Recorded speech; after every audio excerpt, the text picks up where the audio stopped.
Alright. To start off, we presume that your moniker comes from the sportscaster slash actor slash moniker Jayne Kennedi. It does. How would you liken yourself to her, and would you say like that your career path is on a similar parallel to that? Well, first of all, for people who don't know who the original Jayne Kennedi was, she was literally like the first Black Miss Ohio. She's actually a sportscaster. She was an actress. She was a model. She now works she has political aspirations, so she now works for, I think, either Congress or council somewhere in Ohio. But the parallels between she and I are, number one, we are both born in Washington, D.C., both born in October, both want to do different things in entertainment. I don't necessarily want to be a sportscaster, but I definitely do act, I do music, I definitely host parties and do like lifestyle branding and stuff of that nature. So I think that it makes me well-rounded just like she was. So there are a lot of parallels between she and I. Okay. So you do get into a lot of different facets of art. Why don't you tell us a little bit about what you've delved into and what is your favorite, that you do get into? Well, as far as art is concerned, I went to Duke Ellington School of the Arts, which basically is the biggest art school in DC, and it pretty much like makes a well-rounded artist. I studied theater, I studied opera, I studied jazz. So I definitely have like different interests in all different parts of the artistic world. I think probably my most favorite is music, because music is just so, it's just consuming, and I've been dealing with music for a long time, but I enjoy each part equally, I would say. Okay. So, alright. So can you tell us how you linked up with Studio 43 and what you've been doing with them lately? Well, Kenny Burns, as everybody knows, is from DC. An opportunity presented itself. We were just kind of sitting down with Oh Boy Ali and Ricky Parker, and they brought me to Kenny, and Kenny is a very kind of like family-oriented, very much inspired by people who he can trust in that bond. So we just sat down and we had this long conversation about what I wanted to do in the future, and how I felt about music and how I felt about Studio 43 in particular, and what I knew about them. And I knew quite a bit, and I knew what Kenny did, so I was enticed, and probably like a week later, I was signed with them. What would you say are your biggest influences as far as music is concerned, and what have you been doing lately as far as music is concerned?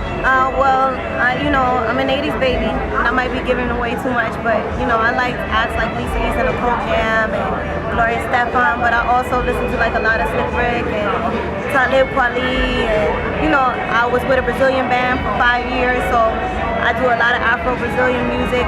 Right now, my project is a lot of soca, because my dad's family is from Dominican Republic, my mom's family is from Trinidad, so you're gonna find a lot of island sounds, but also I'm a big fan of dubstep and electro, so I'm finding ways to incorporate all of that into like traditional island sounds and then Latin American sounds. So I think you guys are gonna be pleasantly surprised, because it's not like anything that comes out of DC right now. Okay. Now, we read in a previous article about the project Electric Lady. Is this the project in question? Yes, the project that I'm working on right now is called Electric Lady, and it's inspired by Jimi Hendrix, who is like one of my favorites.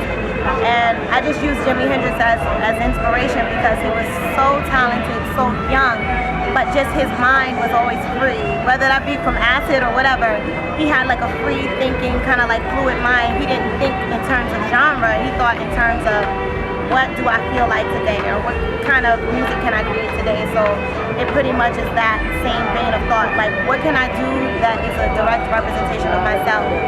So yeah, Electric Lady. Okay. Final question, what would you say to an artist coming out of DC who's trying to get out into the entertainment industry? Any advice that you might have for them? Probably short and sweet, keep your legs closed and keep your ass off Twitter. You know what I mean? Like, demand a lot of respect for yourself, no matter what, as far as I'm concerned. A lot of people would like to stereotype me. I've done videos before, but that's not my medium. I enjoy it, don't get me wrong, but it's definitely not my medium. So I would just say, don't let people pigeonhole you. Don't fall into the trap where you start selling more of yourself than you're willing to give away. You know what I mean? And that's probably like the best advice I can give. Before you close. How can the fans reach you?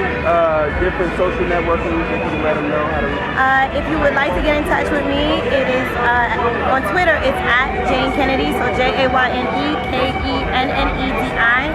Facebook, the same thing. But look, y'all, I am over 5,000 people, and I have 1,000 pending friend requests on Facebook, and I cannot accept anymore. But I'm working diligently to try to get another page linked. You can also look for me on Studio 43's website, studio43.com, and just the new single is called So, and there's a dubstep remix of it coming out very, very soon. So if you search on Google Jayne Kennedi, dubstep, or the regular, you'll get my single. Alright. If you can do a quick shout out for jukeboxdc.com. Hey, this is Jayne. What up, y'all? It's your girl Jayne Kennedi. I'm rocking with jukeboxdc.com.